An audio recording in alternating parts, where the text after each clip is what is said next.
Desember, setelah kita mungkin hampir 2 bulan lebih kita tidak on air, mungkin 3 bulan lebih kita tidak siaran langsung live IG, dan saya terhormat sekali sudah bisa bersama Anda malam ini. Saya menceritakan mungkin yang santai dulu, di mana saya, sahabat semua tahu, saya mendapatkan terpapar COVID, sehingga saya selama 9 hari di opname, dan saya akan ceritakan sedikit gejalanya. Jadi saya mati rasa. Jadi begitu mati rasa itu makanan masuk apa aja hampir nggak ada rasanya. Terus kalaupun ada, aftertaste-nya terasa asin. Jadi di situ saya merasa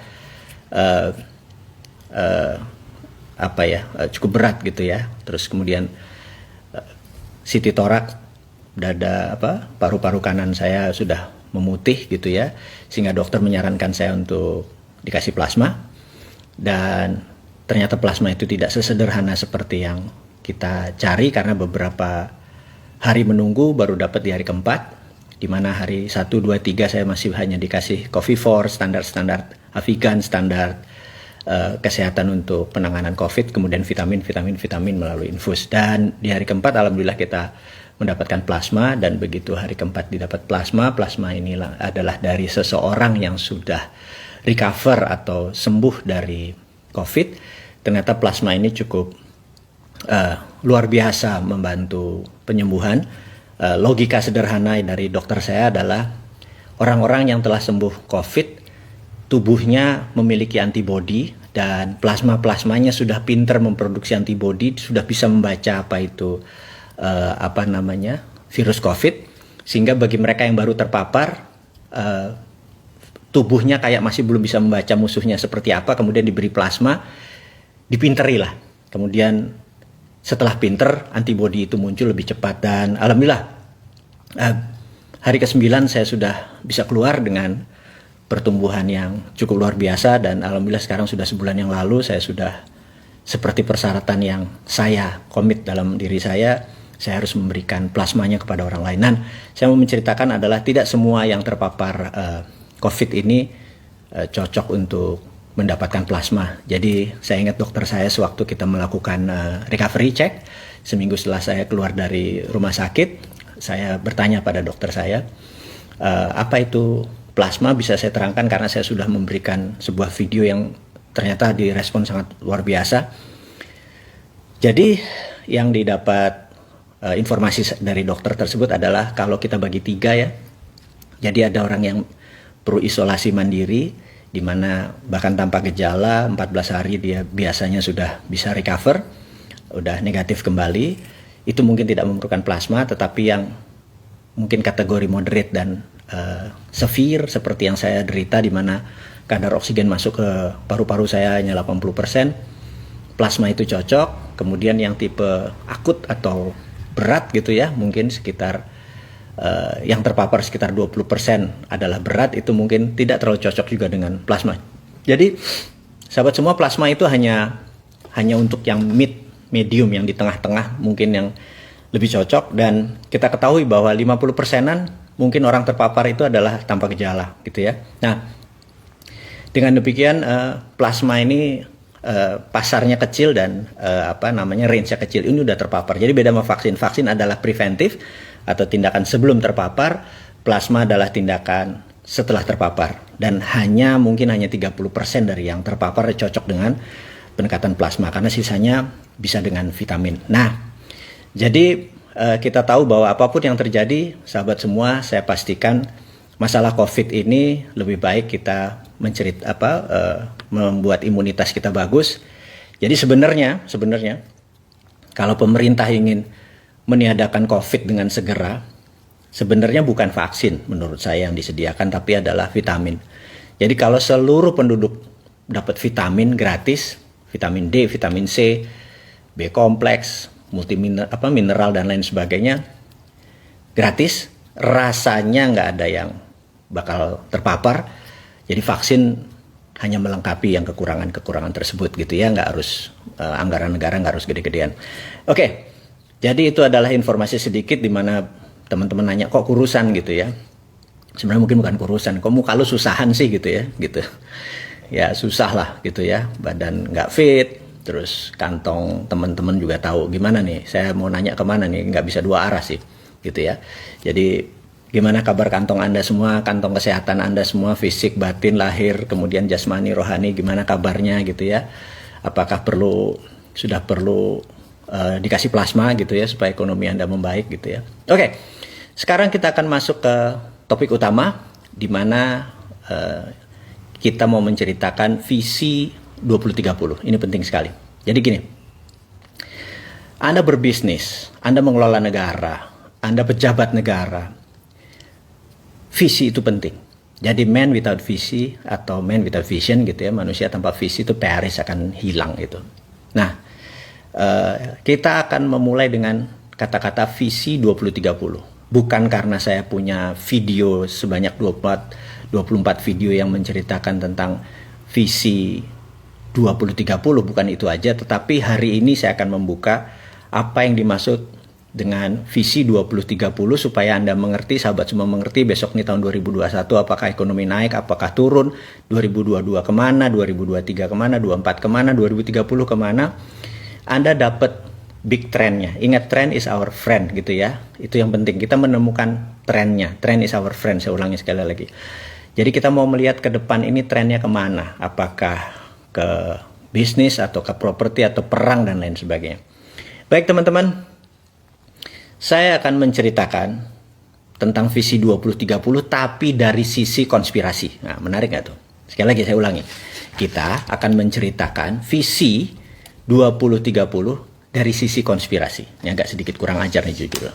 Jadi gini, saya pernah mengatakan bahwa setelah pemilihan raya di Amerika, pilpres di Amerika, menang nggak menang Trump, tugas COVID selesai, maka COVID tidak lagi menjadi political tool, tapi sudah menjadi pandemik biasa. Ini saya perlu jelaskan, dan COVID akan hilang, bukan COVID-nya, tapi beritanya akan hilang, berkurang. Bahkan mungkin nanti Anda 6 bulan lagi atau 9 bulan lagi ada kecil sekali yang mendengar masalah COVID, tetapi COVID-nya masih ada. Ini yang harus diingatkan sekali lagi ya. Bukan COVID-nya hilang, bukan COVID-nya mendadak sirna, bukan mentang-mentang Trump kalah gitu ya, atau bukan segitu. Saya mau menerangkan dulu sejarah mengapa saya ini anti globalis dan saya memilih menjadi orang yang nasionalis patriotisme gitu ya. Ceritanya adalah ini harus ya. Jadi globalis ini punya 20 step, dan ini sebenarnya bulan Maret 2020 kemarin saya katakan bahwa globalis punya 20 step. Saat ini saya lupa step ke-9 kali ya, tapi saya akan ulangi satu persatu. Jadi kenapa globalis ingin menguasai dunia? Oke, sekali lagi, ini pelajaran hari ini yang cuma 20 menit, tetapi saya minta izin untuk mundur sebentar ke pelajaran sejarah, di mana dulu waktu saya di akademi selalu diingatkan guru-guru saya bahwa sejarah itu berulang karena ada baiknya Anda mempelajari sejarah dengan baik. Oke, saya mau menceritakan sedikit informasi buat sahabat semua. Pasti sahabat semua di depannya ada Google, mudah-mudahan Google, tanya ke Google, apa itu Friday the 13th? Jadi malam ini adalah malam Jumat, Friday the 13th. Itu ada peristiwa besar Oktober tanggal 13 hari Jumat di tahun 1307. Kalau Anda boleh cek, apa sih yang terjadi di Friday the 13th bulan Oktober 1307 gitu ya. Dan itu disebut bahkan Friday the 13th tuh atau Jumat ke-13 tanggal 13 itu dianggap menakutkan, menyeramkan dan lain sebagainya. Sebenarnya apa sih yang terjadi gitu ya? Anda boleh lihat sekarang di Google apa yang terjadi. Jadi sejarah ringkasnya adalah disitulah terbantainya Knight Templar atau Kesatria Templar, pasukan perang salib, dibantai habis oleh pemimpin atau raja Prancis. Oke, sebentar, saya sabar dulu, mundur dulu ya teman-teman ya, mundur dulu, sabar, mundur dulu. Kita mundur dalam sejarah Islam, kita kenal ada perang Sabil. Kemudian dari sisi Nasrani ada perang salib, itu tempatnya sama, perangnya sama, dan orang-orangnya sama juga. Jadi di sisi Islam ada El-Cid, ada Al-Ayyubi ya, Salahuddin Al-Ayyubi, dan dari sisi Nasrani ada pasukan dari Knight Templar ini ada 200 kesatria Templar ini kebanyakan adalah orang Perancis. Nah, kita mundur lagi sekali lagi. Bahwa dulu Yerusalem adalah wilayah yang dikuasai oleh Kristen, gitu ya, bukan Yahudi bahkan. Mereka berparu-paru dengan Yahudi, dengan Islam sebagai pilgrim atau peziarah, juga peziarah Kristen. Nah, pada saat mereka berziarah itu sering dalam perjalanan Eropa ke Yerusalem sering terjadi perampokan dan lain sebagainya. Sehingga Knight Templar ini di awal-awalnya adalah melindungi para pilgrim tersebut untuk sampai dengan selamat ke Yerusalem dan kembali lagi ke negara masing-masing. Nah, singkat cerita, harta-harta mereka ini ternyata oleh Knight Templar daripada dibawa dan beresiko, akhirnya disinilah tercipta yang namanya giro billiet atau cek pertama kali ada di dunia. Jadi kalau mereka bawa uang, misalnya kita kasih contoh pakai mata uang sekarang 1 juta rupiah gitu ya, cukup di kertas itu 1 juta, nanti ketemu Knight Templar penguasa di Yerusalem, 1 juta itu dicairkan gitu ya. Ini adalah transaksi keuangan awal-awal dulu gitu ya. Dan pemegangnya, pengontrolnya adalah Knight Templar. Nah, ada 200 kesatria dan kebanyakan adalah orang Perancis. Jadi mereka adalah jago-jago perang. Di zamannya perang salib dan perang Sabil itu hampir nggak ada yang mati dari Templar. Memang jago sekali mereka bertempur atau berperang. Nah, singkat cerita, kaum Muslim menang dan menguasai Yerusalem. Itu ya, kita lompat dulu sebentar. Nah, kejayaan Templar ini dengan kekayaan yang demikian banyak karena dia mengontrol uang, dia juga dapat perpuluhan dari para pelindung-pelindung perjalanan tadi, sangat kaya, bahkan 200 castle kerajaan mereka ini, mereka kesatria tapi tinggal di castle yang sangat banyak hartanya tadi. Suatu hari di Perancis, kerajaan Perancis saya lupa 13 atau 12 ya, Louis keberapa, itu Paulus, nah sekali lagi, Templar ini mungkin bisa dikatakan dikhianati oleh pausnya dia. Paus melihat bahwa hartanya Templar ini boleh diambil lagi sama Vatikan atau sama Paus, di mana dia minta dukungan dari raja. Sekali lagi, sementara Raja Perancis juga memerlukan harta yang banyak dan sangat iri dengan kesuksesannya kaum Templar ini, dan mereka membuat mereka membuat strategi, membuat skenario akan menyerang atau menangkap atau membunuh para kesatria Templar ini. Dan peristiwa itu terjadi pada tanggal 13 hari Jumat Oktober 1307. 40% Templar mati, habis semua mereka. To our surprise, alias yang mengejutkan adalah tidak ada 1 sen pun atau tercecer atau emas atau barang-barang berharga yang mereka bisa ambil dari castle atau istana-istana para Templar tersebut. Dan ini sangat mengejutkan. Ternyata mereka berhasil menghilangkan atau membawa lari ataupun bagaimana, dan benda itu nilainya luar biasa besar. Oke, kita lompat ceritanya. Cerita Templar selesai. Templar tahu-tahu tidak ada di permukaan. Dan di abad itu adalah abad 14 ya, 13 sekian. Di abad 15 ada yang menarik. Teman-teman boleh cek. Semua penemuan-penemuan besar itu ada ongkosnya. Galileo Galilei, Copernicus, Gutenberg menciptakan mesin printing. Saya lupa apa yang tercipta, mungkin Darwin, Newton dengan Principia of Mathematicanya gitu ya. Pada saat 14 sekian dan 15 sekian, mendadak Eropa menjadi dunia baru, pinter semua dan teknologi maju dengan cepat. Padahal teknologi dan kemajuan teknologi dan peradaban itu memerlukan biaya mahal. Nah, maka sejarawan sekali lagi menduga bahwa harta-harta Templar tadi yang di permukaan jadi shadow, menjadi pembiaya semua penemuan-penemuan teknologi. Kemudian seperti bank pertama kali diciptakan di Italia, printing money pertama kali diciptakan di beberapa negara Eropa, masih belum berupa negara Eropa tapi kerajaan. Bahkan bank tertua di dunia di Italia sampai saat ini udah 500 tahun pun masih hidup, masih ada, masih jalan. Yang kita mau mengingatkan adalah menduga bahwa tadinya Templar dengan kekayaan di permukaan, mereka main shadow. Oke, kita lanjutkan shadow ini ya. Dan shadow ini mulai banyak, makanya saya pernah menceritakan tentang the winners get all. Jadi mereka mengontrol vena, mereka mengontrol bukan uangnya, tapi jalur distribusi keuangan tersebut yang mereka kontrol. Nah, kita tahu di abad 20, 1910, ya kita lompat lagi, langsung kita lompat lagi. 1910, waktu itu mata uang dunianya ada dua yang besar, yaitu pound sterling dan Swiss franc. Harus diingat, dan nomor satu tetap pound sterling. Pound sterling menguasai 80% transaksi di dunia di awal-awal abad 20, tentunya abad 19 dia lebih berkuasa. Jadi teman-teman harus mengingat bukan dolar atau belum dolar. Nah, di 1910 ada sebuah rapat yang sangat fenomenal. Jadi kalau di 1989 kita lompat sebentar ke Tiongkok, China.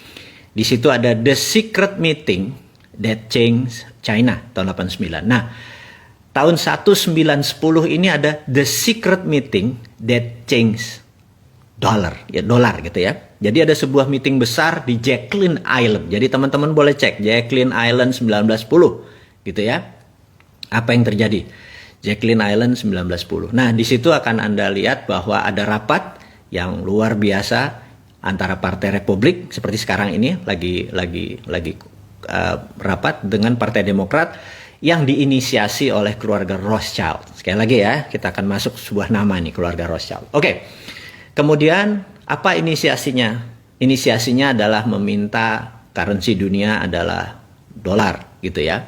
Nah, sementara pada saat itu Demokrat sangat cenderung miring ke Inggris atau ke Britania. Dan mereka sangat tidak setuju dengan mata uang menggunakan dolar. Mereka walaupun dolar adalah dolar Amerika, tapi mereka merasa nggak akan bisa dolar mengontrol 80% transaksi dunia. Sama seperti apa yang dilakukan yuan pada saat ini dengan 1,7% dari nilai transaksi dunia. Kita tahu 70-80% adalah menggunakan dolar. Toto yuan menyatakan dirinya akan challenge Amerika. Jadi sama persis seperti apa yang dimaui Rothschild, yaitu walaupun pound sterling dan Swiss franc juga dikuasai Rothschild, tapi dia ke depan melihat bahwa dolar is the future, dolar is the sunrise. Nah, kemudian ditolak, tinggal ditolak oleh Partai Demokrat karena waktu itu Partai Demokrat lebih dominan. Dan oke, Anda boleh cek di Wikipedia sekarang. Separuh dari Partai Demokrat, kongresmen dari Partai Demokrat dan senator dari Partai Demokrat itu ada di kapal Titanic. Dan kita tahu kapal Titanic siapa yang membiayai. Dan kemungkinan besar kapal itu ditenggelamkan.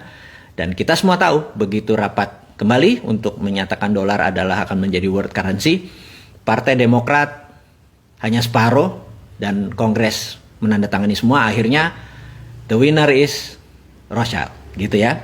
Nah, Anda kalau saya ngomongnya ngawur, Anda cek di Wikipedia.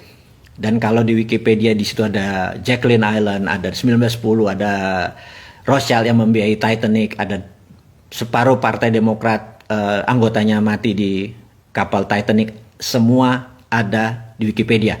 Bukan ngarang saya ini. Saya cuma teman-teman yang muda-muda yang belum ingat, ya saya ingatkan aja. Ini pelajaran-pelajaran dasar. Mungkin saya ada miss waktu atau miss jumlah, tapi kita semua get the point lah maksudnya. Oke. Jadi berapa? 35 tahun kemudian 1945